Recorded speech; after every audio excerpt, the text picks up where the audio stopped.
कि अगर आप कोई काम पूरे दिल से करते हैं तो वो जरूर सफल होता है। किसी को कोई बात दिल से कही जाए तो उस तक जरूर पहुंचती है और दिल से मांगी हुई दुआ जरूर कबूल होती है। तो सिर्फ इमोशनल एस्पेक्ट में नहीं, बल्कि आपके शरीर के एक बहुत ही इंपॉर्टेंट ऑर्गन के तौर पर भी हार्ट आपकी जिंदगी में एक प्रोमिनेंट रोल प्ले करता है। इसलिए अपने हार्ट को, अपने दिल को सुरक्षित रखना, स्वस्थ रखना हम सबके लिए बहुत इंपॉर्टेंट है। Hello everyone, this is Anshu Jain and I would like to welcome one and all to this very special segment on heart health which is brought to you by NHMI Narayana Super Speciality Hospital। और heart से जुड़ी सारी जानकारी देने के लिए, उससे जुड़ी बीमारियों के बारे में बात करने के लिए, सिम्टम्स, प्रिकॉशन, क्योर क्या है, इस सब के बारे में बताने के लिए आज मेरे साथ जुड़ने जा रहे हैं senior consultant interventional cardiology at NHMI Narayana Super Speciality Hospital, Dr. Sunil Gonyal, who has got over 15 years of experience and has been dealing with various heart diseases, and at the same time he is taking care of complex coronary diseases. Friends, please help me welcome the highly knowledgeable, skilled and talented Dr. Sunil Gonyal. So it is such a great pleasure to have you with us today. Sir, could you please explain that how common is cardiac problems? Alright, let's compare between the different diseases. तो जब हम actually cardiac problem की बात करते हैं तो उसमें actually हम बात करते हैं कार्डियोवैस्कुलर बीमारियों के बारे में। और जैसे हम सब बीमारियों को अगर डिवाइड करें तो हम इसको डिवाइड कर सकते हैं communicable diseases and non communicable diseases. तो कम्युनिकेबल डिजीजेस में जनरली इन्फेक्शंस और उससे रिलेटेड डिजीजेस के बारे में हम बात करते हैं। और जब हम नॉन कम्युनिकेबल डिजीज के बारे में बात करते हैं तो उसमें आपका heart disease, respiratory disease, cancers और भी बहुत सारी बीमारियाँ आती हैं। और हम ये देखेंगे कि आज की डेट में जो नंबर 1 किलर है वर्ल्ड वाइड, ग्लोबल, वो कार्डियोवैस्कुलर डिजीज है। तो आप इससे इमेजिन करिए कि कार्डियक प्रॉब्लम्स कितनी कॉमन हो सकती है। और ये भी हम देख रहे हैं कि जब हम बात कर रहे हैं डेवलप्ड कंट्री की और डेवलपिंग कंट्री की, तो पहले ये हुआ करता था कि इस तरह की जो प्रॉब्लम्स है, स्पेशली जो हार्ट डिजीजेज हैं, वो डेवलप्ड कंट्री में ज़्यादा हुआ करती थी। लेकिन अब ट्रेंड बिल्कुल चेंज होता जा रहा है। अब जो ट्रेंड है वो ऐसा हो रहा है कि नॉन कम्युनिकेबल डिजीजेस, जिसमें हार्ट डिजीजेस प्रमुख तौर पे आती है, वो डेवलपिंग कंट्री में बढ़ते जा रही है। अगर हम हार्ट डिसीजेस की बात करें, जैसे हम देख रहे हैं कि काफी हद तक ये हर जगह बढ़ रहा है, तो what are the various type of heart diseases? देखिए, इससे पहले हमको जस्ट एक हार्ट का स्ट्रक्चर समझना पड़ेगा। तो हार्ट बेसिकली किस चीज़ों का बना रहता है? तो हार्ट के बहुत सारे कंपोनेंट्स होते हैं। हार्ट की मसल्स होती है, हार्ट में वैल्व होता है, हार्ट में हार्ट की नसें होती हैं जिसको हम कोरोनरी आर्टरीज कहते हैं, और हार्ट में कुछ वायरिंग सिस्टम भी होता है। तो उसके आधार पर हम इसको डिवाइड कर सकते हैं अलग अलग बीमारियों में। और सबसे पहले हम ऐसे डिवाइड करते हैं हार्ट की बीमारियों को कि congenital heart disease and acquired heart disease. तो कंजेनाइटल हार्ट डिजीज वो बीमारियाँ होती हैं जो जन्म से ही रहती हैं, और एक्वायर्ड हार्ट डिजीज वो बीमारियाँ होती हैं जो जन्म के बाद एक्चुअली लोग एक्वायर करते हैं। तो हम जैसे एक्वायर्ड हार्ट डिजीज के बारे में बात करें तो उसमें हार्ट की नसों से रिलेटेड बीमारियाँ होती हैं, जिसको हम एंजाइना या हार्ट अटैक इस तरह से बताते हैं। दूसरी बीमारियाँ होती हैं वैल्व से रिलेटेड। तो वैल्व से रिलेटेड जो हिंदुस्तान में जो सबसे कॉमन बीमारी है वो रूमेटिक हार्ट डिजीज है। उसके अलावा भी और भी बहुत सारे इसके कारण होते हैं, बहुत सारी इटियोलॉजी होती है जिसकी वजह से ये वैल्वुलर हार्ट डिजीज बहुत सारी होती है। उसके अलावा कुछ बीमारियां होती हैं जो हार्ट की मसल से डायरेक्टली रिलेटेड रहती हैं, जिसको हम कार्डियोमायोपैथीज कहते हैं। और फिर एक ग्रेड ये होता है जो, जैसे मैं बता रहा था, हार्ट में कुछ वायरिंग सिस्टम भी होता है, कुछ कंडक्शन सिस्टम होता है, जिसकी वजह से हमारा दिल का धड़कन एक्चुअली संचालित होता है। तो उससे रिलेटेड भी कई सारी बीमारियाँ होती हैं, जिसको हम कंप्लीट हार्ट ब्लॉक या सिक्स साइलेंस सिंड्रोम इस तरह से इसको बताते हैं इसके बारे में। और इसमें हम देखेंगे एक कार्डियोलॉजिस्ट की ओपीडी में अगर आप देखेंगे तो जो सबसे कॉमनेस्ट बीमारियां हैं हार्ट की, वो हार्ट की नसों के ब्लॉकेज से रिलेटेड होती हैं। अगर आप नसों की ब्लॉकेज की बात करें तो doctor, does it mean heart attack? क्योंकि अगर हम सबसे कॉमन बीमारी की बात करें जो हार्ट से जुड़ी हुई है तो उसमें पहला नाम आता है हार्ट अटैक। बिल्कुल। तो सबसे पहले मैं ये समझना चाहूंगी कि आखिर what is a heart attack and what causes. देखिए, ये हार्ट अटैक भी हार्ट की नसों की ब्लॉकेज से रिलेटेड रहता है। तो जब हम ये बात करते हैं कि हार्ट की नसों में ब्लॉकेजेस, तो उसका एक बहुत वाइड स्पेक्ट्रम होता है। कुछ ऐसे लोग भी होते हैं जिनको हम ये कहते हैं कि इनको क्रॉनिक स्टेबल एंजाइना है। तो ऐसे लोग ज़्यादा स्टेबल होते हैं और इनके सिम्टम्स यूजुअली ऐसे रहते हैं कि जब ये कुछ एफर्ट करते हैं, जैसे ये चलते हैं या कोई भारी काम करते हैं, तो इनको सिम्टम्स आने लगते हैं। ये यूजुअली स्टेबल एंजाइना की कैटेगरी में आते हैं। उसके बाद जब हम बात करते हैं एक्यूट कोरोनरी सिंड्रोम, तो एक्यूट कोरोनरी सिंड्रोम का भी बहुत सारा स्पेक्ट्रम है, जिसमें ये जो हम हार्ट अटैक एक्चुअली जो बात कर रहे हैं वो उससे रिलेटेड रहता है। अब हमको समझना पड़ेगा कि ये जो हार्ट की नसों में जो ब्लॉकेजेस हैं, ये एक्चुअली कैसे कैसे होता है ये। तो हम देखेंगे कि इसमें एक्चुअली क्या होता है कि हार्ट की नसों में जो ब्लॉकेज है वो बनना चालू होता है चाइल्डहुड से। हाँ, वो चाइल्डहुड से ही एक्चुअली उसमें ब्लॉकेजेस कुछ बनने लगते हैं। उसमें कुछ डिपोजिशन जो कुछ प्लाक है वो वहीं उस समय से स्टार्ट हो जाता है। और जैसे जैसे समय बीतता है, तो अगर उस व्यक्ति की जो लाइफस्टाइल है या खराब है लाइफस्टाइल, जो रिस्क फैक्टर्स हैं अगर उस व्यक्ति में बने रहते हैं, तो ये ब्लॉकेजेस फिर धीरे धीरे करके बढ़ने लगते हैं। फिर जब ये ब्लॉकेजेस कुछ इस ऐसे लेवल पे आ जाते हैं जहाँ पे जो ब्लड का जो फ्लो है, जो खून का बहाव है, वो रुकने लगता है, तो ऐसे पेशेंट को फिर सिम्टम्स आने लगते हैं। हार्ट अटैक में क्या होता है कि ये जो ब्लॉकेजेस हैं उसमें अचानक से वहाँ पे कुछ क्लॉट का डिपोजिशन होने लगता है, आप ऐसे समझ लीजिए, जिसकी वजह से ये सडनली होता है, जिसकी वजह से वो जो आर्टरीज है, जो भी आर्टरीज है, वो अचानक से बंद हो जाती है। अब जैसे ही वो बंद होती है तो ब्लड का जो फ्लो है उस आर्टरी में आगे फ्लो नहीं जाता। अब वो आर्टरी जिस एरिया को सप्लाई कर रही है वहाँ पे ब्लड नहीं पहुँचता, तो वो हार्ट मसल्स जिस एरिया में ब्लड नहीं पहुँच रहा है, तो वहाँ पे सेल्स और टिश्यू रहते हैं वो डेड होने लग जाते हैं। तो इसे हार्ट अटैक कहा जाता है। ये सडन होता है, ये कई बार किसी बिना वार्निंग के भी हो सकता है, और इसका जो कारण है उसमें अचानक से हार्ट की नसों में 100% ऑक्लूजन की वजह से हो सकता है। मतलब जो अगर हम देखें, अगर बचपन से डिपोजिशन शुरू हो रहा है, मतलब खान पान और सारी लाइफस्टाइल का जो ध्यान है वो बचपन से ही शुरू हो जाना चाहिए। राइट सर, अगर हम सिम्टम्स की बात करें तो जितना बेसिक आम जनता को नॉलेज होता है उसके हिसाब से चेस्ट पेन जो है एक कॉमन सिम्टम माना जाता है हार्ट अटैक का। किस तरह ये पता किया जाए कि जो चेस्ट में पेन हो रहा है ये गैस्ट्रिक की वजह से, क्योंकि अक्सर हम इसी बात से कंफ्यूज होते हैं कि शायद ये गैस्ट्रिक पेन कि ये अटैक से रिलेटेड पेन। ये क्वेश्चन आपका बहुत ही इम्पोर्टेंट है, बहुत ही रेलिवेंट क्वेश्चन है। इनफैक्ट मुझे लगता है कि जो मैं अभी बताने वाला हूँ उसको बहुत ही ध्यान से सब सुने, क्योंकि इससे अवेयरनेस अगर क्रिएट होती है तो इससे आप बहुत मतलब एक बीमारी से एक्चुअली बच सकते हैं। चेस्ट पेन की बात जब हम बात करते हैं, चेस्ट पेन का जो कैरेक्टर और क्वालिटी है वो अलग अलग टाइप का हो सकता है। जैसे कुछ लोग बताते हैं कि काफ़ी सारा एरिया में दर्द हो रहा है, वो दर्द का क्वालिटी भी अलग अलग हो सकता है। तो हमको ये पहचानना है कि ये जो चेस्ट पेन है ये हार्ट से रिलेटेड है या नहीं, ये सबसे इम्पोर्टेंट है। ये क्यों इम्पोर्टेंट है वो मैं आपको बताता हूँ। ये दोनों तरफ से इम्पोर्टेंट है। कई बार क्या होता है कि ये जो चेस्ट पेन है इसके बहुत सारे कारण हो सकते हैं। इसका कारण सिर्फ हार्ट की नसों का ब्लॉकेज नहीं है, हार्ट से रिलेटेड भी चेस्ट पेन हो सकता है। कई बार जो हमारी जो नली है, जो खाने की नली है, उससे रिलेटेड भी चेस्ट पेन हो सकता है। कई बार चेस्ट वॉल से रिलेटेड होता है, जो मसल्स, बोन, इससे रिलेटेड हो सकता है। कई बार जो कुछ न्यूरोपैथीज होती हैं उससे भी रिलेटेड हो सकता है। तो चेस्ट पेन के बहुत सारे कारण हो सकते हैं। तो ये क्यों पहचानना जरूरी है?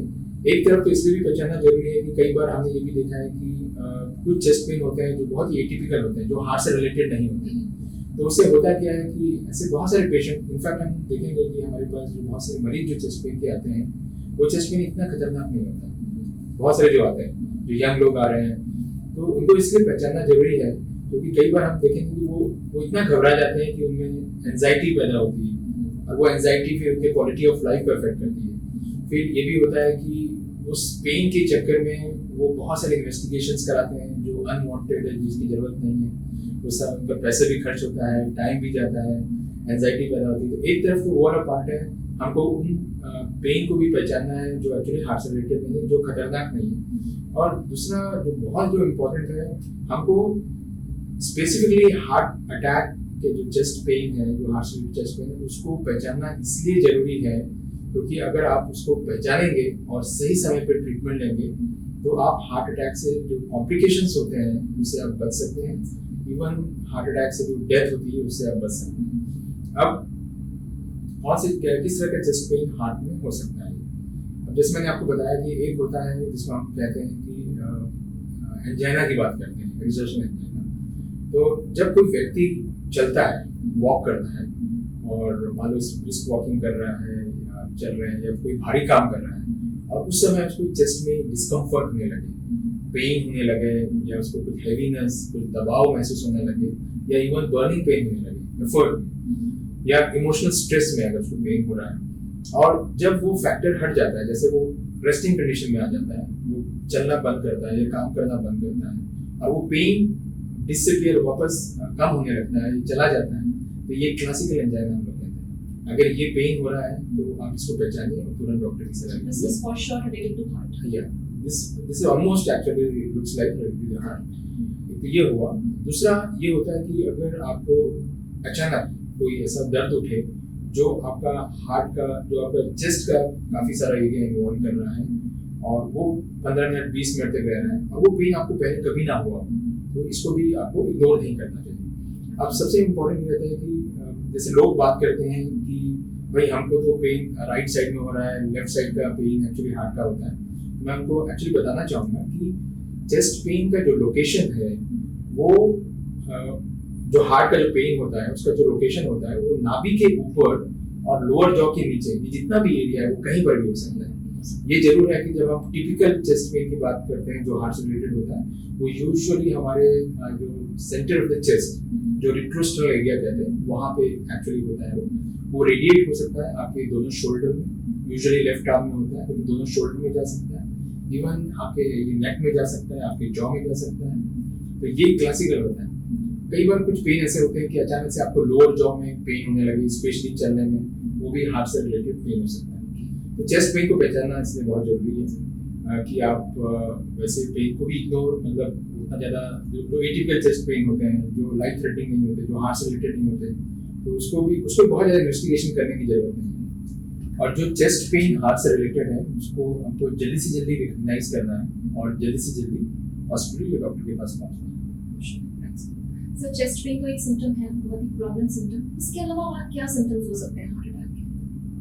हार्ट अटैक के जैसे आपने बताया, मैं भी बता रहा था कि चेस्ट पेन सबसे इम्पोर्टेंट सिम्टम है। उसके अलावा कुछ और सिम्टम्स होते हैं जिसको जानना भी जरूरी है, और स्पेशली ऐसे लोगों में जो डायबिटीज़ हैं या जिनमें मल्टीपल रिस्क फैक्टर्स हैं, उसमें ऐसा भी हो सकता है कि आपको जो प्रोमिनेंट हार्ट अटैक का सिम्टम्स वो चेस्ट पेन ना हो। कभी कभी अचानक से सांस फूलना, या कुछ समय से चलते चलते सांस फूलना, ये भी हार्ट की नसों में ब्लॉकेज होने की संभावना रहती है। कभी कभी अचानक ऐसा होता है कि पेशेंट को चक्कर आता है और वो बेहोश हो जाता है, वो भी हार्ट अटैक से रिलेटेड हो सकता है। कभी कभी ऐसा भी होता है कुछ केसेस में अचानक से बर्निंग सेंसेशन होता है, वॉमिटिंग होती है। कभी कभी ये दर्द आपको, जैसे मैं आपको शुरुआत में बता भी रहा था कि नाभि के ऊपर भी हार्ट का पेन हो सकता है, डिस्कम्फर्ट हो सकता है। तो ये सब सिम्टम्स होते हैं जो चेस्ट पेन के अलावा भी होते हैं। तो ऐसे जो सिम्टम्स हैं जो जिसमें चेस्ट पेन नहीं है, स्पेशली ऐसे लोगों में जिनमें मल्टीपल रिस्क फैक्टर्स हैं, स्पेशली डायबिटिक पेशेंट्स, उसमें इस तरह के सिम्टम्स हो सकते हैं।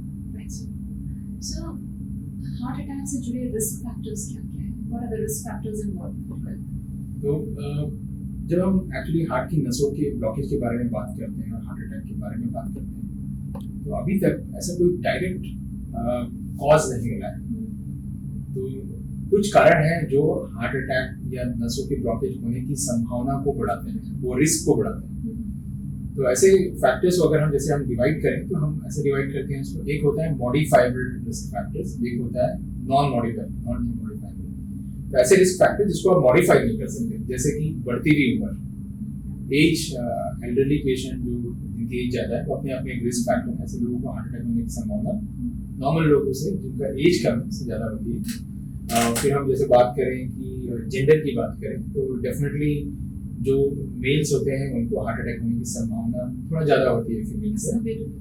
ये आपके उसमें आ गए कुछ फैमिलियर होते हैं, कुछ एक्चुअली फैमिलियर होते हैं जो फैमिली में रन करता है हार्ट अटैक। तो ये ऐसे रिस्क फैक्टर हैं जो इसको आप मॉडिफाई नहीं कर सकते। अब जो इम्पोर्टेंट रिस्क फैक्टर्स हैं वो होते हैं जिसको आप मॉडिफाई कर सकते हैं, जो मॉडिफाइबल रिस्क फैक्टर्स होते हैं वो रिस्क फैक्टर्स को हम टारगेट करते हैं। तो उसमें सबसे पहले जैसे diabetes, high blood pressure, high cholesterol level, physically inactivity, और आपका जैसे टोबैको किसी भी फॉर्म में यूज़ करना, और स्ट्रेस रिलेटेड और भी इस तरह के जो रिस्क फैक्टर्स हैं ये मॉडिफाइबल रिस्क फैक्टर्स हैं। अब जैसे हम डायबिटीज़ की बात करें तो हम ये देखेंगे कि आज की डेट में एक्चुअली डायबिटीज़ का इंसिडेंस एक्सपोनेंशियली बढ़ता जा रहा है। तो अगर ये भी बढ़ रहा है तो हार्ट अटैक होने का रिस्क भी बढ़ता जा रहा है। डायबिटीज़ एक बहुत इंपॉर्टेंट रिस्क फैक्टर है। उसके अलावा जैसे हम हाई ब्लड प्रेशर की बात करें तो हाई ब्लड प्रेशर भी बहुत इंपॉर्टेंट रिस्क फैक्टर है। इनफैक्ट हम देखेंगे कि शुगर और ब्लड प्रेशर कई बार ऐसे भी होता है कि उसके अपने एक सिम्टम्स नहीं होते हैं। कई बार वो पेशेंट को हार्ट अटैक होता है तो फिर पता चलता है कि पेशेंट को डायबिटीज़ भी निकला है, ब्लड प्रेशर भी निकला है। तो इसलिए यहाँ पे बहुत इंपॉर्टेंट हो जाता है जब हम बोलते हैं कि आपको रेगुलर चेकअप होना चाहिए। तो वहाँ पे आप ब्लड प्रेशर को आप चेक जैसे रेगुलर कराते हैं तो आप पकड़ सकते हैं क्या, और उसी समय इसका इलाज कर सकते हैं जिससे आप हार्ट अटैक से बच सकते हैं। तो जनरली हम लोग कहते हैं कि जो ऑप्टिमम ब्लड प्रेशर वो तो 120/80 होता है, लेकिन मालूम किसी का ब्लड प्रेशर अगर 140/90 के ऊपर जा रहा है तो फिर उसको ध्यान देना चाहिए। उसके अलावा स्मोकिंग, तो स्मोकिंग आज की डेट में it's very important risk factor. And why it is so important, उसका एक ये भी कारण है कि हम एक्चुअली जो हार्ट अटैक यंग पेशेंट में जो देख रहे हैं, हार्ट अटैक यंग पेशेंट में एक जमाना था जब हम ये कहते थे कि हार्ट अटैक एक्चुअली एल्डरली लोगों को होता है जिनका एज बहुत ज़्यादा है, लेकिन अब वो सब डायरेक्ट हो गया। अब हम ये भी देख रहे हैं कि भाई 23 साल में, 24 साल में, 25 साल में भी हार्ट अटैक आ रहे हैं, और उसका मेन जो कारण है वो हमारी जो जीवन शैली है वो जो बदल रही है बड़ी तेजी से। और इनफैक्ट हमने यहाँ पे स्टडी भी किया था तो इसमें हमने ये पाया कि एक्चुअली जो मैक्सिमम यंग पेशेंट है जिनको हार्ट अटैक हो रहा है उसमें मोस्टली चेन स्मोकर्स हैं। उसमें मोस्टली स्मोकर्स हैं, उनको ना डायबिटीज़ है, उनको ना ब्लड प्रेशर है, ना कोलेस्ट्रॉल है, वो है कि वो बहुत लंबे समय से स्मोकिंग कर रहे थे। तो ऐसे लोगों को देखा गया है। तो smoking is very important risk factor, specially in females also. तो फीमेल्स में एक्चुअली जो इंसिडेंस बढ़ता जा रहा है वो इसलिए भी बढ़ रहा है कि उनका जो इंसिडेंस और स्मोकिंग है वो फीमेल्स जो वुमेन्स में भी बढ़ता जा रहा है, इसलिए उनको यंग एज में भी हार्ट अटैक होने की संभावना बढ़ रही है। इसके अलावा जैसे हम स्ट्रेस की बात करें तो वो भी एक इम्पॉर्टेंट फैक्टर हो जाता है। और कोलेस्ट्रॉल लेवल हमको कोलेस्ट्रॉल लेवल में एलडीएल कंपोनेंट होता है। तो एलडीएल हमको नंबर पता होना चाहिए कि हमारा एलडीएल कितना है, क्योंकि LDL is actually bad cholesterol, जिसको हम बैड कोलेस्ट्रॉल कहते हैं, और एचडीएल एक और कंपोनेंट होता है जिसको गुड कोलेस्ट्रॉल कहते हैं। यूजुअली एचडीएल अच्छा होना चाहिए और एलडीएल कम से कम होना चाहिए। तो इनफैक्ट हम जब जो पेशेंट जिनको हार्ट अटैक हो गया रहता है तो हमारा उसमें टारगेट रहता है कि उनमें एलडीएल 70 से कम हो। तो ये सब फैक्टर्स हैं जिसको हम एक्चुअली मॉडिफाई करके हार्ट अटैक से बच सकते हैं। So, is stress and anxiety a major contributor? बिल्कुल। इनफैक्ट आप जैसे कंपेयर करेंगे 20-25 साल का जो इंसिडेंस है तो पहले इतना पॉसिबली जो हमारी लाइफ स्टाइल थी वो थोड़ी बेटर थी, इतना शायद स्ट्रेस नहीं हुआ करता था, इतनी एंजाइटी नहीं थी, उस समय हार्ट अटैक और उससे इंसिडेंट्स कम हुआ करते थे। अभी लाइफ बहुत फास्ट हो गई, लोगों की जीवन शैली बहुत चेंज हो गई, हर चीज़ जल्दी चाहिए, तो इससे अब टारगेट कई बार पूरा नहीं हो पाता लोगों का जो भी जो गोल है वो गोल कुछ मतलब कई अनरियलिस्टिक गोल्स रहते हैं वो पूरा नहीं हो पाते, तो उससे एंजाइटी ये सब बढ़ती है। दूसरा जो जैसे हिंदुस्तान में जो एक था रिलेशनशिप, एक फैमिली, और ये सब पैटर्न भी चेंज होता जा रहा है।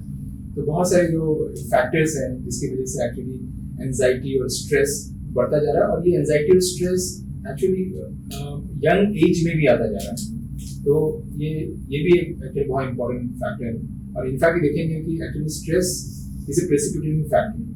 हो सकता है कि कई बार ऐसा भी देखा गया है कि हार्ट की नसों में कई बार ये जो टेक्निकल इश्यूज हैं, कई बार हो सकता है कि आपकी आर्टरीज नॉर्मल हो, उसके बाद भी कई बार जो स्मोकर्स हैं या जो स्ट्रेस लेते हैं उसमें कई बार जो इनर लाइनिंग होती है अचानक से वो ब्रेक होती है, क्लॉट बनने लगता है। तो ये फैक्टर्स ऐसा है कि अगर आप इसको कंट्रोल करते हैं तो हम इससे बचाव कर सकते हैं। काफी अच्छी जिंदगी जी बिल्कुल। So how do we diagnose heart attack? किस तरह से क्या टेस्ट प्रोसीजर्स किए जाते हैं जिससे हमें पता चलता है that somebody has recently suffered an attack? बिल्कुल। तो इसमें सबसे पहले अपन उस चेस्ट पेन के बारे में बात करते हैं। जैसे अचानक से अगर किसी को चेस्ट पेन होने लगे, जैसे पेशेंट जब हमारे पास हॉस्पिटल पहुंचते हैं तो सबसे पहले हम एक क्लिनिकल हिस्ट्री पेशेंट से लेते हैं। तो उसमें हम ये देखते हैं कि उनके क्या क्या रिस्क फैक्टर्स हैं और किस तरह का चेस्ट पेन है। तो अगर रिस्क फैक्टर्स मल्टीपल हैं या डायबिटीज से पेशेंट है और चेस्ट पेन हो रहा है, तो वहाँ पे उसको वो जो भी प्रॉब्लम है वो हार्ट से रिलेटेड होने की संभावना बहुत बढ़ जाती है। सेकेंड, हम करते हैं ईसीजी। तुरंत ईसीजी किया जाता है और ईसीजी हमको तुरंत करना पड़ता है। तो उससे हम लोग ये डिफ्रेंशिएट करते हैं कि सबसे पहले तो हम डायग्नोसिस उससे बनाते हैं। कई बार 50% टाइम ईसीजी आपको डायग्नोस करके दे देता है और ईसीजी से हमको ये भी पता चलता है कि कितनी इमरजेंसी है ट्रीटमेंट की। तो ईसीजी डिफाइन करता है आपकी डायग्नोसिस और ये भी डिफाइन करता है कि कितना अर्जेंट हमको ट्रीटमेंट करना है। लेकिन बहुत बार ऐसा भी होता है कि ईसीजी आपका नॉर्मल हार्ट अटैक के दौरान। उसके बाद फिर हम आते हैं इकोकार्डियोग्राफी करते हैं। उसमें हम लोग देखते हैं कि क्या हार्ट का कुछ एरिया इन्वॉल्व तो नहीं है, उससे भी डायग्नोसिस बनती है। तो जो थर्ड फैक्टर है चेस्ट पेन ईसीजी के बाद एक और टेस्ट होता है जिसको हम लोग कार्डियक बायोमार्कर कहते हैं। तो कार्डियक बायोमार्कर भी हम लोग टेस्ट करते हैं और अगर कार्डियक बायोमार्कर हमें बढ़ा हुआ मिले, पॉजिटिव मिले, तो वो भी हार्ट अटैक की संभावना को बढ़ाता है। तो ये जो तीन फैक्टर है chest pain, ECG and cardiac biomarker, इनमें से अगर दो भी आपका पॉजिटिव है तो वो हार्ट अटैक हम उसको बोलते हैं, पेशेंट को हार्ट अटैक। दूसरा, हम बात करते हैं स्टेबल एंजाइना की। जैसे हमारे पास ऐसे बहुत सारे पेशेंट आते हैं जो हमें बताते हैं कि हमको 2-3 महीने से चेस्ट में पेन होता है। तो उसमें भी सबसे पहले हम लोग क्लिनिकल हिस्ट्री लेते हैं। उसमें भी रिस्क फैक्टर आता है। उसमें भी हम लोग देखते हैं कि पेन क्या उसको चलने में हो रहा है या नहीं हो रहा है। तो अगर वहाँ भी डाउट होता है, तो ईसीजी होने के बाद अगर डाउट होता है तो फिर हम उनको सलाह देते हैं कि ट्रेडमिल टेस्ट कराते हैं। एक्सरसाइज कुछ टेस्ट होते हैं जिसको टीएमटी कहते हैं। उससे बहुत बार आप पकड़ लेते हैं। तो अगर कोई पेशेंट टीएमटी में अच्छे से चल लेता है और उसमें कोई सिम्टम्स नहीं आते, ईसीजी नॉर्मल आता है, तो ऑलमोस्ट वो आपको बता देता है कि इस पेशेंट को हार्ट का प्रॉब्लम है।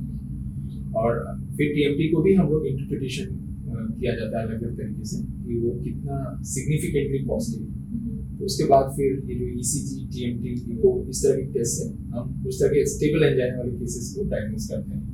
ये भी डायग्नोस करते हैं पेशेंट को हार्ट का पेन है या नहीं। तो ये सब टेस्ट हैं। उसके अलावा कुछ न्यूक्लियर टेस्ट भी होते हैं वो जानने के लिए कि हार्ट की नसों में कोई ब्लॉकेज तो नहीं है, जिसको हम स्ट्रेस थैलियम और भी उससे कुछ रिलेटेड टेस्ट होते हैं। फिर फाइनली जब हमको पता रहता है कि भाई ये पेशेंट को हार्ट अटैक है या ये हार्ट की नसों की ब्लॉकेज की वजह से अगर सिम्टम्स हो रहा है, तो फाइनली फिर हम लोग एंजियोग्राफी में जाते हैं। इसको कोरोनरी एंजियोग्राफी की जाती है।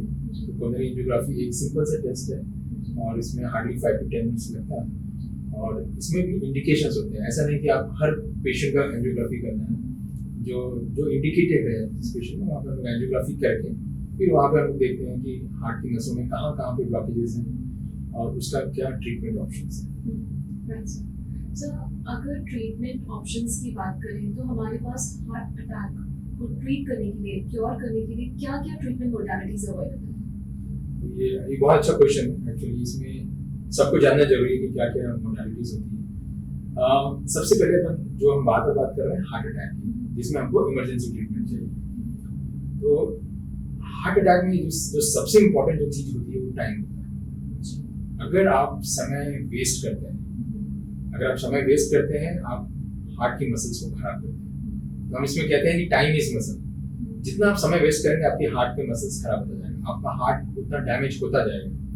तो इसलिए मैं जो बार बार आपसे कह रहा था कि हमें चेस्ट पेन को पहचानना है, हमको जल्दी से जल्दी डॉक्टर के पास पहुंचना है और डॉक्टर को भी जल्दी से जल्दी ईसीजी करके डायग्नोस करना है कि भाई कितना इमरजेंसी है।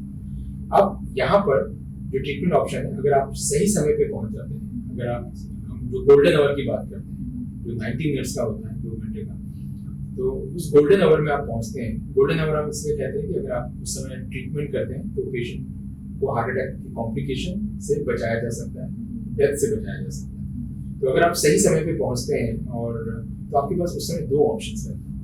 एक होता है एक क्लॉट डिसॉल्विंग ड्रग्स होता है जिसको हम लोग थ्रोम्बोलिटिक थेरेपी कहते हैं। और दूसरा होता है कि डायरेक्ट हम लोग एंजियोप्लास्टी करते हैं, जिसमें हार्ट की नसों को बैलून द्वारा और स्टेंट लगा के खोला जाता है। अब ये डिपेंड करता है कि आप कहाँ पर हैं, आप कौन से शहर में हैं, वहाँ पे कैसी फैसिलिटीज है, आप कौन से हॉस्पिटल में हैं, वहाँ पे कैसी फैसिलिटीज है। तो बहुत बार सब जगह कैथ लैब की फैसिलिटीज अवेलेबल हिंदुस्तान में नहीं है, लेकिन ये दवाइयाँ बहुत जगह अवेलेबल है। ये दवाइयाँ इंटीरियर उसमें भी अवेलेबल है। तो अगर हम ऐसे हॉस्पिटल पहुँचते हैं जहाँ पे कैथ लैब की फैसिलिटीज नहीं है, तो वहाँ पे अगर सब चीज़ समय पे हो जाती है और अगर आप उस 3-4 घंटे के अंदर आप हैं, तो वो क्लॉट डिसॉल्विंग ड्रग्स आप यूज कर सकते हैं। हालांकि वो डॉक्टर्स का वो रहता है डिसीजन, तो उसमें सबकी रिस्पॉन्सिबिलिटी है, पेशेंट की कि आपको हॉस्पिटल जल्दी पहुंचना है, डॉक्टर की रिस्पॉन्सिबिलिटी है कि आपको जल्दी वहाँ पे पहुंच के अटेंड करके डायग्नोस बना के तुरंत ट्रीटमेंट चालू करना है। और अगर आप ऐसे हॉस्पिटल पहुंचते हैं जहाँ पे कैथ लैब की फैसिलिटीज है, एंजियोप्लास्टी की फैसिलिटीज है, तो एंजियोप्लास्टी और अगर आप जल्दी से जल्दी कर सकते हैं, इसमें इंपॉर्टेंट रहता है कि भाई हम जब एंजियोप्लास्टी करते हैं तो ऐसा नहीं है कि सिर्फ हमारे पास फैसिलिटी है तो हम आराम से 1-2 घंटा वेस्ट करें, वैसा नहीं। हमको भी इमरजेंसी में उसको जल्दी से जल्दी उठा के खोलना है। तो यहाँ अगर आपके पास एंजियोप्लास्टिक फैसिलिटीज है, आप क्विकली कर सकते हैं, तो angioplasty is a better option than struck. तो ये 2 चीज हो गई। फिर इसके बाद जब पेशेंट स्टेबलाइज हो जाता है ये सब ट्रीटमेंट करने के बाद, और तब फिर आगे चलकर अगर उसमें ऐसा लगता है कि नहीं, इसमें सिर्फ एंजियोप्लास्टी से काम नहीं हुआ है और उसमें आगे और भी कुछ करना है, तो फिर एक बाईपास सर्जरी भी की जाती है। तो बाईपास सर्जरी एकदम हार्ट अटैक में नहीं करते, यूजुअली 2 से 3 दिन इस तरह के जो हार्ट अटैक है जिसकी मैं बात कर रहा हूँ, इमरजेंसी ट्रीटमेंट रिक्वायर्ड है, वहाँ पे शुरुआत के 2 से 3 दिन आप बाईपास सर्जरी नहीं कर सकते। पहले एंजियोप्लास्टी करने के हाँ, एंजियोप्लास्टी और ड्रग आप एक्यूट हार्ट अटैक में दे सकते हैं, लेकिन यूजुअली बाईपास आप उस समय नहीं करते। बाईपास के लिए एक सेफ पीरियड चाहिए रहता है, यूजुअली 5 दिन 7 दिन बाद ही बाईपास हो सकता है, तो फिर एक बाईपास भी एक ऑप्शन रहता है। तो ये 2-3 मोडालिटी है। यहाँ पे क्वेश्चन आता है कि कई बार हमने सुना है कि पेशेंट्स की डायरेक्ट बाईपास सर्जरी होती है, एंजियोप्लास्टी वगैरह नहीं की जाती, तो क्या ड्रग्स देके फिर उनकी बाईपास सर्जरी की जाती है? जैसे मैंने बताया कि ये स्पेक्ट्रम है हार्ट डिजीज का, तो जिस हार्ट अटैक की बात कर रहा हूँ जिसमें इमरजेंसी ट्रीटमेंट रिक्वायर्ड है, जिसमें हमको तुरंत दौड़ के इमरजेंसी ट्रीटमेंट करना है, जिसको हम लोग स्टेमी कहते हैं, एसटी एलिवेशन है, मैं उसकी बात कर रहा था। बाकी जो नसों में ब्लॉकेजेस है उसमें आप बाईपास कभी भी कर सकते हैं। इसके अलावा ये जो 3 प्रोसीजर्स होते हैं, उसके अलावा आपको खून पतला करने की दवाइयाँ, कोलेस्ट्रॉल लोअरिंग ड्रग्स और भी कुछ दवाइयाँ रहती हैं जो इम्पोर्टेंट रहती हैं, वो दवाइयाँ भी उतनी ही इम्पोर्टेंट है, तो वो भी चालू करना रहता है। And how about open heart surgery? Open heart surgery जैसे मैंने बताया आपको कि ये आप कर सकते हैं, स्पेशली ऐसे कंडीशंस में हम लोग करते हैं जहाँ पे मल्टीपल लेवल पे ब्लॉकेजेस हो। हम लोग ऐसे जगह भी करते हैं जहाँ पे कुछ एरियाज होते हैं हार्ट की नसों में जहाँ पे ब्लॉकेजेस हैं, तो वहाँ पे बाईपास सर्जरी ही ऑप्शन रहता है। राइट सर, अगर ट्रीटमेंट होने के बाद प्रॉपर तरह से ट्रीटमेंट हो चुका है, सब कुछ हो चुका है, उसके बाद प्रॉपर लाइफस्टाइल, मेडिकेशन, फॉलो, इन सब बातों का कितना इम्पोर्टेंस होता है? इनका बहुत ही इम्पोर्टेंस है, और हमको ये नहीं समझना है कि एक बार हमारा एंजियोप्लास्टी हो गई है या बाईपास हो गया है तो कहानी वहाँ खत्म नहीं होती। हमको ये जो केयर है ये लाइफ लॉन्ग चलता है, और ये कोई बहुत मुश्किल काम नहीं है, ये कोई बहुत मुश्किल काम नहीं होता।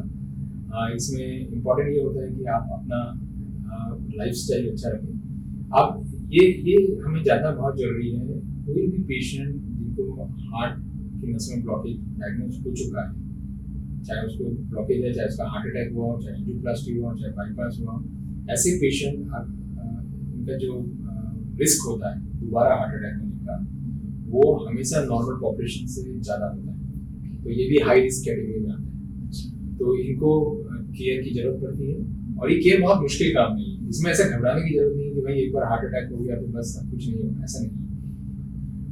इसमें जैसे आपका लाइफस्टाइल के बारे में बात कर रहा था, आपका जो एक्सरसाइज है वो आपको प्रॉपरली करना है, डेली एक्सरसाइज जो हम लोग रिकमेंड करते हैं कि एटलीस्ट 30 to 40 मिनट्स की ब्रिस्क एक्सरसाइज होनी चाहिए, एटलीस्ट 5 days a week होना जरूरी है। आप जितना ही एक्टिव रहें, जितना फिजिकली एक्टिव रहें, उतना वो हार्ट के लिए अच्छा होता है। दूसरा, आपको कोई भी रिस्क फैक्टर है जैसे डायबिटीज़ है या ब्लड प्रेशर है या कोलेस्ट्रॉल है, उसको आपको अच्छे से कंट्रोल करके रखना है। सब चीज़ की टारगेट्स होते हैं, उस टारगेट को आपको अचीव करना है कि भाई आप हमारा कोलेस्ट्रॉल से नीचे होना चाहिए, बीपी नॉर्मल कंट्रोल होना चाहिए, शुगर कंट्रोल होना चाहिए। तो ये रिस्क फैक्टर को आपको अच्छे से कंट्रोल करके रखना है। आपको अपना एक्सरसाइज वाला जो पार्ट है बहुत इंपॉर्टेंट है, उसको आपको अच्छे से रखना है। उसके अलावा जो डाइटरी पैटर्न जो होता है जिसमें ज़्यादा से ज़्यादा वेजिटेबल्स फ्रूट्स ज़्यादा से ज़्यादा इंक्लूड करें, जो फ्राइड और डीप फ्राइड चीज़ें हैं उससे दूरी बनाए रखें, ये आपको रखना है। तो डाइट हो गया, एक्सरसाइज हो गई, और कुछ मेडिसिन होती है जो आपको लाइफ लॉन्ग खानी पड़ती है, जिसमें ब्लड थिनर्स और स्पेशली कोलेस्ट्रॉल वाली दवाइयाँ इंपॉर्टेंट होती हैं। इसके अलावा भी कुछ दवाइयाँ होती हैं, वो डिपेंड करता है कि पेशेंट का हार्ट कैसा है। स्ट्रोक से हार्ट अटैक का क्या संबंध है? देखिए, जब हम स्ट्रोक्स की बात करते हैं तो एक्चुअली अपन ब्रेन स्ट्रोक के बारे में बात कर रहे हैं। मैंने इनिशियली जो आपको बताया था कि हम एक्चुअली कार्डियोवैस्कुलर डिजीज के बारे में एक्चुअली बात करते हैं, हम सिर्फ हार्ट के बारे में बात नहीं करते। तो कार्डियोवैस्कुलर मतलब क्या हो गया कि शरीर में जितनी भी आर्टरीज हैं, जितनी भी नसें हैं, अगर एक जगह प्रॉब्लम हो रहा है हार्ट के नसों में, तो दूसरी ऑर्गन के नसों में भी प्रॉब्लम होने के चांसेस बढ़ जाते हैं। जैसे मान लो किसी को हार्ट अटैक है तो उनको भी पैरालिसिस होने के चांसेस हैं। जिनको पैरालिसिस हो चुका है उनको भी हार्ट अटैक होने के चांसेस हैं। इनका किडनी की नसों में ब्लॉकेज होने के चांसेस हैं, इनके पैरों की नसों में होने के चांसेस हैं। तो हमको ये समझना होगा कि जैसे मान लो आप किसी को हार्ट अटैक नहीं हुआ है, जब ब्रेन का स्ट्रोक है, तो उसको और ज़्यादा ध्यान देना है, उसको अपने हार्ट को और बचा के रखना है। जिनकी पैरों की नसों में ब्लॉकेज है उनको हार्ट को बचा के रखना है। मतलब ये बॉडी में एक्चुअली जो आर्टरीज और ये सब रहती है, मोर और लेस एक जैसे ही इसका रिस्क फैक्टर्स हैं, एक जैसे ही इनके सिम्टम्स होते हैं। सर, साइलेंट हार्ट अटैक कई बार बिना कुछ पता चले जो अचानक से होता है, what is the reason behind it और क्या है ये? साइलेंट हार्ट अटैक हम टर्म वहाँ यूज करते हैं जहाँ पे पेशेंट को सिम्टम्स का परसेप्शन नहीं होता, उसको सिम्टम्स का एहसास नहीं होता उसे क्या हुआ है। और बहुत बार हमको पता चलता है जब हम कुछ दिनों बाद जब पेशेंट प्रॉब्लम होना चालू होता है, तब हमको जब हम उसका इन्वेस्टिगेट करते हैं तब पता चलता है, या कभी कभी हमको रूटीन इन्वेस्टिगेशन में पता चलता है कि भाई रूटीन इन्वेस्टिगेशन क्या हो सकते हैं। जैसे ECG और ईको जब हम लोग करते हैं तो हमको दिखाई देता है कि इस पेशेंट को ऑलरेडी हार्ट अटैक हो चुका है, तो वो साइलेंट हार्ट अटैक होते हैं। तो silent heart attack generally common किस में होते हैं, स्पेशली जो डायबिटीज पेशेंट में आपको हो सकता है कि चेस्ट पेन का एहसास नहीं, उसमें पेन परसेप्शन का जो पावर रहता है वो कम हो जाता है। ऐसे लोगों को पेन का परसेप्शन नहीं होता, उनको दूसरी टाइप की सिम्टम्स हो सकते हैं जो पहले भी आप डिस्कस कर रहा था। तो इसलिए और कुछ और न्यूरोपैथिक बीमारियां भी हो सकती है जहाँ पे पेन का परसेप्शन ना हो, वहाँ पे साइलेंट हार्ट अटैक होता है। इसलिए यहाँ पे इम्पोर्टेंट ये होता है कि जो डायबिटीज पेशेंट होते हैं उनको अपना रेगुलर चेकअप कराना चाहिए। इसलिए हम जो कहते हैं कि भाई ऐसे पेशेंट जिनका रिस्क फैक्टर है उनको रेगुलर चेकअप कराना चाहिए, जो आप उसको पहले ही पकड़ पाए। सर, ये तो समझ में आया कि जो डायबिटिक पेशेंट होते हैं they are at high risk of silent heart attack, but कई बार हमने ऐसे भी केसेस देखे हैं कि इंसान पूरी तरह से स्वस्थ है, कुछ भी नहीं, कभी कोई हेल्थ में इशू नहीं हुआ, पेन नहीं हुआ, दर्द नहीं हुआ, डिस्पाइट ऑफ दैट अचानक से कभी हार्ट अटैक होता है, this is sudden heart attack. What is the cause? देखिए, जब हम बात करते हैं कि वो हेल्दी है तो हमको डिफाइन करना पड़ेगा एक्चुअली आप किस आपके क्या पैरामीटर्स हैं जिसकी वजह से हम उसको हेल्दी हो रहा है। जैसे हम बात करेंगे कि भाई ये क्वेश्चन हम ऐसा करें कि भाई जो नॉर्मल पॉपुलेशन है जिनको कोई सिम्टम नहीं है, अचानक से हार्ट अटैक हो जाता है, तो फिर वही बात उठती है कि प्रिवेंशन वाली बात है। तो इसलिए हम बात करते हैं कि इनफैक्ट 20 साल 22 साल के बाद से एक रेगुलर हेल्थ चेकअप होना चाहिए।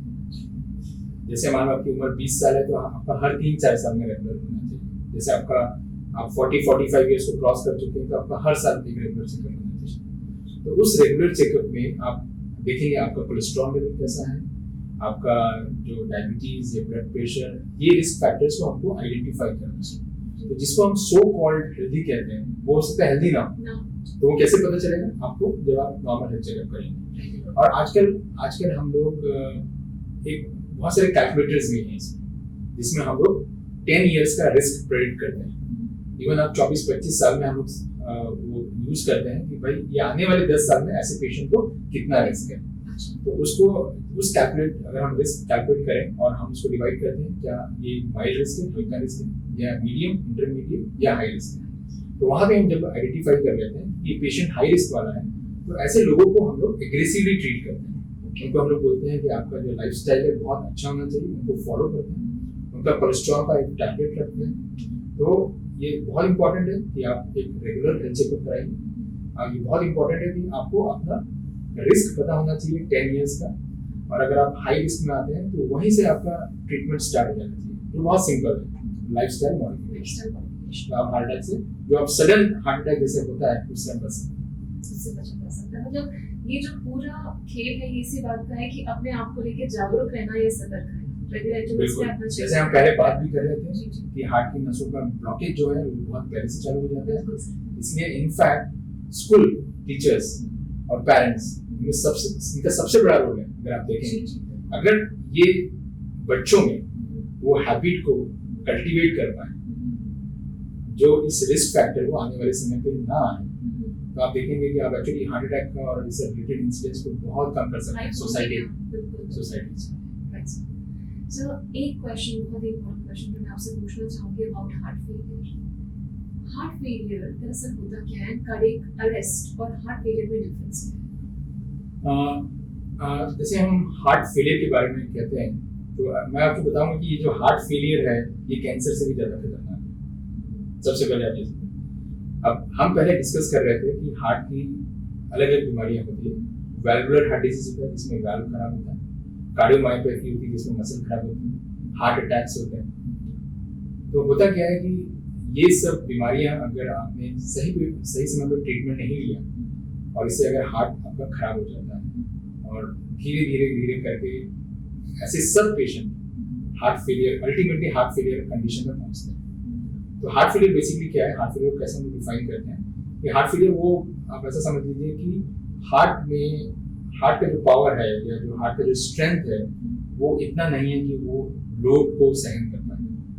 तो ऐसे लोगों में क्या सिम्टम्स आ सकते हैं? उनका सांस फूलती है, चलने में सांस फूलना होता है, बहुत थकान होने लगती है, उनका वेट लॉस होने लगता है।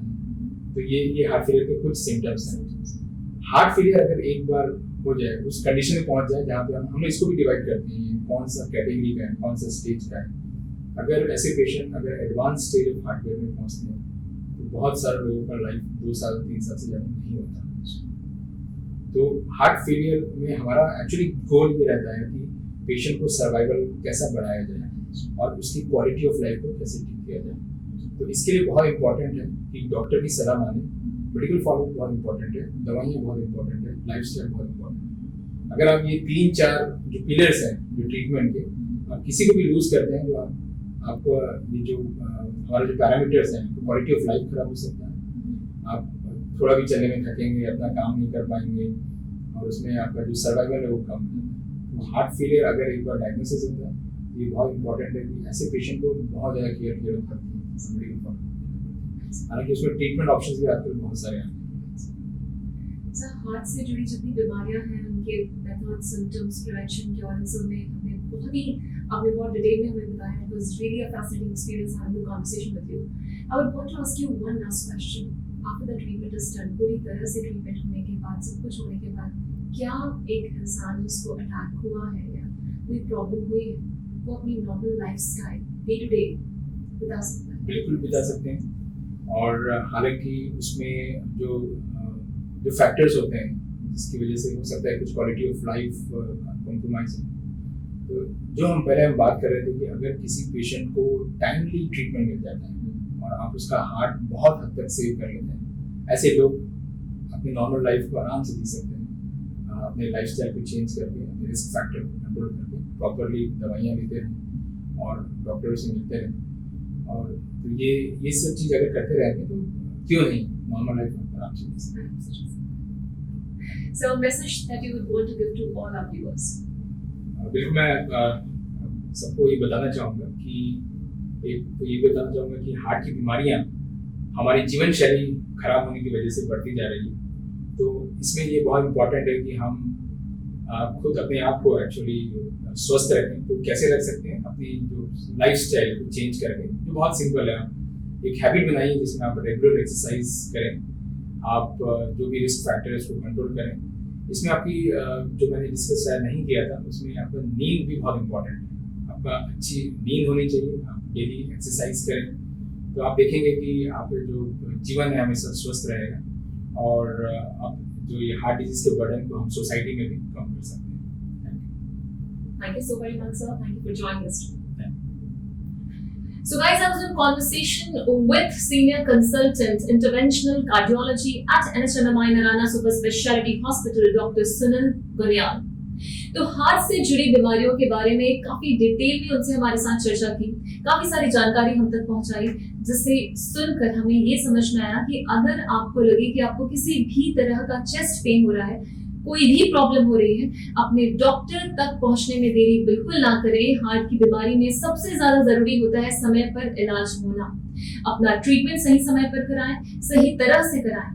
इसके अलावा अगर आपको लगे कि आपको कोई भी सिम्टम्स नहीं है, प्रॉब्लम नहीं है, उसके बावजूद एक अच्छी जिंदगी जीने के लिए ये बेहद जरूरी है कि हम रेगुलर इंटरवल्स पर अपना चेकअप कराते रहें। तो अपने सेहत का खास ख्याल रखें, एक अच्छी लाइफस्टाइल मेंटेन करें, अच्छा खान पान करें, फिजिकली एक्टिव रहें और जिंदगी को बहुत अच्छी तरह से जिया जा सकता है।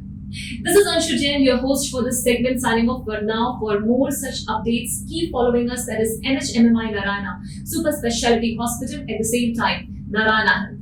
Take very good care of yourself. Thank you.